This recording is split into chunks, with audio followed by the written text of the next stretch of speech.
Olá, seja bem-vindo ao Saúde Você, domingo aqui na tela da Band. O programa de hoje vai falar de um tema que as pessoas muitas vezes sofrem, mas ainda não têm conhecimento do que é a hipertensão intracraniana. E para falar desse tema tão importante, nós convidamos o Dr. César Simonari, que é um neurocirurgião que está sempre aqui no Saúde Você falando sobre esse tema tão importante. E fique atento, porque além de falar sobre esse tema aqui, a gente tem um documentário para você assistir, então fique de olho no Saúde Você.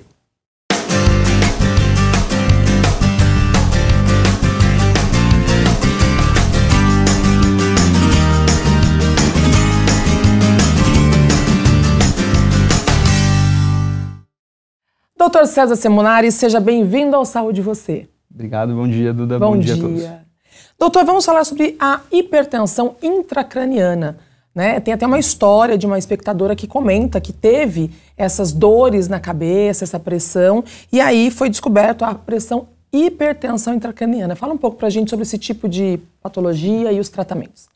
Bom, hipertensão intracraniana, esse palavrão aí é uma coisa que pouca gente conhece por esse nome, na verdade, né? Ela não é propriamente a doença em si, mas ela é uma condição que acontece em vários casos, várias doenças distintas, e ela pode ser uma doença, muitas vezes, que passa batido. Ela é secundária? Normalmente tem alguma coisa a mais acontecendo. Então, por exemplo, um tumor cerebral pode causar hipertensão intracraniana. Uma hidrocefalia, o acúmulo de líquido dentro do cérebro, pode causar hipertensão intracraniana. Mas tem casos que são aquelas doenças que não têm uma causa tão clara. E muitas vezes esses são os casos que as pessoas demoram para fazer o diagnóstico. E como que a pessoa percebe, quais são os sintomas que a pessoa está em casa, teve algum sintoma e falou, opa, preciso procurar um especialista? Bom, o principal sintoma da hipertensão intracraniana no dia a dia das pessoas ali, que não é um quadro muito agudo, que ela vai no pronto-socorro direto, tem a ver com dores de cabeça. Então a pessoa tem uma dor de cabeça que normalmente pega a cabeça toda, não melhora muito com medicação, por isso que demora também para descobrir o que está acontecendo, porque o tratamento às vezes vai começando e não resolve, demora para investigar, é uma coisa que pouca gente pensa que existe, pouca gente conhece, e nesses casos, principalmente esses que não têm a causa muito clara, muitas vezes a pessoa fez um exame de imagem e quando encontra alguma coisa, por exemplo, o tumor, a hidrocefalia ou alguma coisa que pode causar dor de cabeça, é fácil direcionar, né? Então a pessoa já descobre que tem um problema. Mas tem alguns casos que os exames iniciais eles vêm normais, inclusive. Vêm normais? Vêm normais. Por exemplo, uma ressonância do cérebro acaba não mostrando nenhuma alteração muito importante, se você não souber que você está procurando aquilo. E uma outra coisa que é importante é que essa pressão intracraniana aumentada, ela acontece porque o crânio da gente é uma caixa fechada. Sim. Então, se de repente a pressão começa a aumentar ali dentro, fora do normal, ela vai danificar o cérebro. E um outro sintoma que pode acontecer, que é relativamente comum, é começar a ter perda da visão. Então, algumas pessoas descobrem não passando pela dor de cabeça, mas porque está começando a perder a visão e o grau do óculos não corrige mais e não demora para entender o que está acontecendo. Sempre é cirúrgico ou dá para controlar com remédio? Tem algumas coisas que vão levar a gente para a cirurgia logo de cara. Então, os casos que são secundários eu tenho que tratar a causa, né? Então, quando tem uma causa disso eu trato. Mas os casos primários ou os casos que não têm essa causa tão conhecida, que inclusive tinha uma doença que está mudando de nome hoje em dia, mas que a gente chamava de pseudotumor cerebral. Né, algumas pessoas talvez já tenham ouvido falar, mas também não é uma coisa muito conhecida. Nesses casos, a gente pode tentar algumas medicações antes, e a não ser que a pessoa já tenha alguns sinais mais graves, por exemplo, a perda da visão progredindo, ou outros sintomas neurológicos, às vezes perda de consciência, por exemplo, a gente tenta esses remédios. Na falha dos remédios ou na progressão rápida desses sintomas, a gente vai começar a pensar na cirurgia. Vai começar a pensar. Dentre os casos que o senhor citou, o senhor comentou sobre a hidrocefalia. Sim. É comum uma pessoa com hidrocefalia ter a hipertensão intracraniana? A gente tem dois tipos principais da hidrocefalia. O tipo que é emergência, que tem que tratar, fazer cirurgia de imediato, é justamente porque ele causa a hipertensão intracraniana.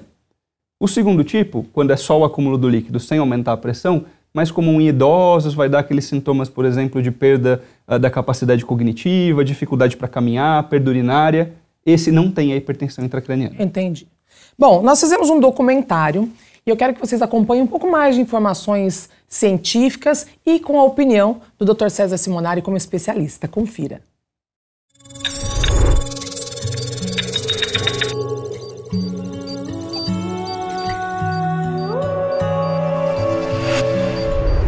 Hidrocefalia.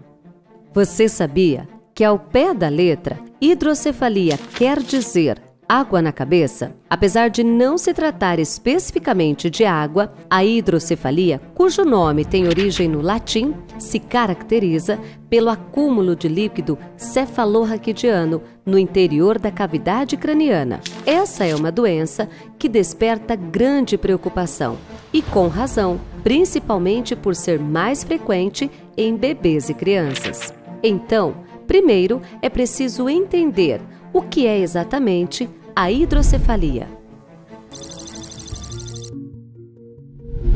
A hidrocefalia é uma condição em que há o acúmulo de líquor, que é o líquido normal dentro do crânio, dentro do cérebro, dentro dos ventrículos cerebrais, que funcionam como se fossem bolsões, bexigas de líquido dentro do cérebro. Todo mundo tem esses ventrículos de uma forma normal e a maior parte das pessoas não vai ter nenhum problema com isso. A gente produz esse líquor o tempo todo e absorve esse líquor o tempo todo. A hidrocefalia é a condição em que há algum problema nesse sistema todo e começa a se acumular esse líquido dilatando os ventrículos. Essa dilatação dos ventrículos pode causar um aumento da pressão dentro do crânio e se tornar um problema, que é a doença da hidrocefalia propriamente dita. Estima-se que 60% dos casos de hidrocefalia no mundo seja congênita e ocorra entre recém-nascidos e durante a primeira infância. Aqui, tanto o fator genético e hereditário, quanto cuidados e intercorrências na gestação impactam no desenvolvimento da doença. Os outros 40% dos casos ocorrem em adultos e idosos, e as causas são diversas, já que várias ocorrências podem afetar a boa circulação do líquido dentro do cérebro. Como eu dependo da produção de líquor, da absorção de líquor e da circulação entre esses bolsões que tem dentro do crânio, dos ventrículos, qualquer coisa que afete algum desses pontos pode levar ao acúmulo desse líquido. Alguns exemplos: se eu tiver, por exemplo, um tumor ou alguma estenose, um fechamento ali da drenagem que leve a não passagem do líquido de uma cavidade para outra, de uma câmara cerebral para outra, a gente pode ter o acúmulo como se fosse um transbordamento de uma pia que entupiu. Outra possibilidade é quando eu tenho uma baixa capacidade de absorção do líquido. Alguns exemplos podem acontecer, por exemplo, quando eu tenho um sangramento que envolve esse líquido, que vai deixar ele com uma dificuldade ali de ser drenado. Quando eu tenho algumas doenças que aumentam a composição, por exemplo, de proteínas ou de outras substâncias que são difíceis de serem reabsorvidas pelo corpo. Ou ainda, quando as estruturas que absorvem esse líquido, como por exemplo algumas veias cerebrais importantes ali, bastante calibrosas, têm alguma obstrução. Por exemplo, uma trombose venosa pode levar a uma incapacidade de absorver esse líquido corretamente. A gente pode ter ainda algumas situações em que esse líquido vai ser produzido em excesso. Isso pode acontecer quando algumas estruturas do cérebro que produzem esse líquor ficam, de alguma forma ali, aumentadas, por exemplo, em tumorações. E às vezes até algum tumor benigno pode produzir mais líquido do que o normal.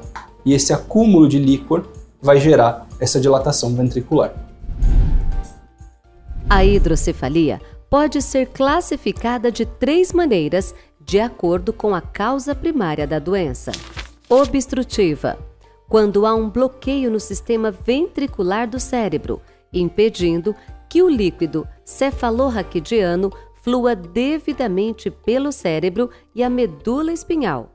Não obstrutiva, caracterizada pelo aumento da produção do líquor ou diminuição de reabsorção, e pressão normal, forma adquirida da doença na qual os ventrículos estão aumentados, porém não ocorre aumento da pressão na região. O tipo de hidrocefalia e em qual grau a doença está são fatores decisivos para a definição do tratamento. O tratamento da hidrocefalia, ele depende inicialmente da causa, então se a gente tem ou não uma obstrução passível de ser desfeita, e do grau de emergência. Como a hidrocefalia pode levar ao quadro de hipertensão intracraniana, em que o paciente entra em risco de óbito ou de um coma persistente, por exemplo, a gente vai ter uma situação em que pode ser necessário o tratamento de emergência. Nesses casos em que há hipertensão intracraniana, quando a gente já sabe a causa ou que a gente tem ali uma capacidade boa de identificar provavelmente o motivo daquilo, a gente pode partir para os tratamentos já definitivos, como a colocação de uma válvula, que a gente chama de derivação, e essa válvula vai retirar o excesso de líquido do crânio e jogar em alguma cavidade do corpo, por exemplo, a cavidade peritoneal dentro do abdômen. Algumas situações em que a gente não tem muita certeza do que está acontecendo ainda ou que mais exames vão ser necessários, mas a gente precisa retirar o paciente daquela emergência absoluta, a gente pode fazer uma drenagem externa, em que a gente coloca um catéter dentro do cérebro e esse catéter vai conectar com uma bolsa fora do crânio. E isso pode acontecer, por exemplo, na suspeita de uma meningite levando à hidrocefalia. Nesses casos, esse catéter ele vai ser temporário até que a hidrocefalia se resolva, quando a gente resolver a causa, ou quando a gente identifique que já há uma condição para fazer um procedimento mais permanente. E uma última opção, em alguns casos, quando a gente tem a possibilidade de desfazer a obstrução, é a gente atuar diretamente nesse aspecto, seja através de uma cirurgia aberta, convencional, ou de uma cirurgia menos invasiva, como por exemplo a endoscopia cerebral, em que a gente entra com uma câmera dentro do cérebro. E no caso das crianças, o tratamento ainda é o mesmo? Alguns exemplos que podem fugir um pouquinho dessa regra e precisar de mais de um tipo de tratamento é uma das faixas etárias mais comuns de terem hidrocefalia, que são as crianças e alguns recém-nascidos. Algumas doenças, como por exemplo a mielomeningocele, aquela malformação ali da coluna, quando não tem o fechamento da coluna pela deficiência do ácido fólico no bebê, podem aumentar um pouco a chance desse bebê ter hidrocefalia. E aí muitas vezes pode ser necessário, por exemplo, fazer a válvula e depois um segundo procedimento para tentar desfazer alguma obstrução. O mesmo vale para crianças que tiveram quadros de meningite recorrente ou sangramentos cerebrais espontâneos ali no nascimento. Então é uma faixa etária que ela é muito frágil do ponto de vista de tempo, porque os bebês precisam de tratamento muito rápido nesse aspecto, e que muitas vezes vão estar mais sujeitos a essas complicações nesse momento inicial da vida. Então a hidrocefalia ela é uma doença que ela pode acometer a vida toda das pessoas, mas na faixa etária pediátrica ela é um pouquinho mais frequente e também um pouco mais preocupante.